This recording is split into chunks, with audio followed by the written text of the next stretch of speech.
Luther King Jr. Day. Partly sunny with a 40% chance of snow. Cold.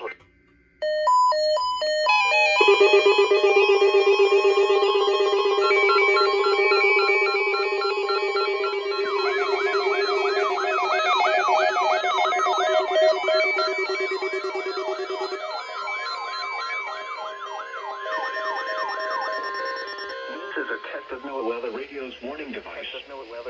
Warning potentially dangerous weather situations. Specially built receivers are automatically activated to warn of impending hazards. When there is a threat of or existing severe weather, the text is postponed until the first available good weather day. Reception of this broadcast and the warning alarm will vary at any given location.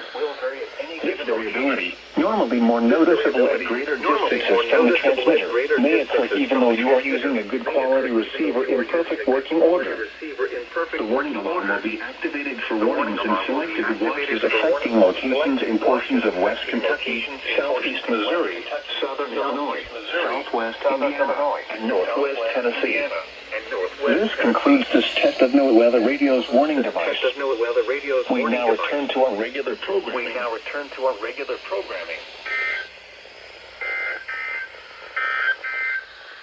Now for the official National Weather Service forecast for the Southern Illinois area. Rest of today, mostly sunny.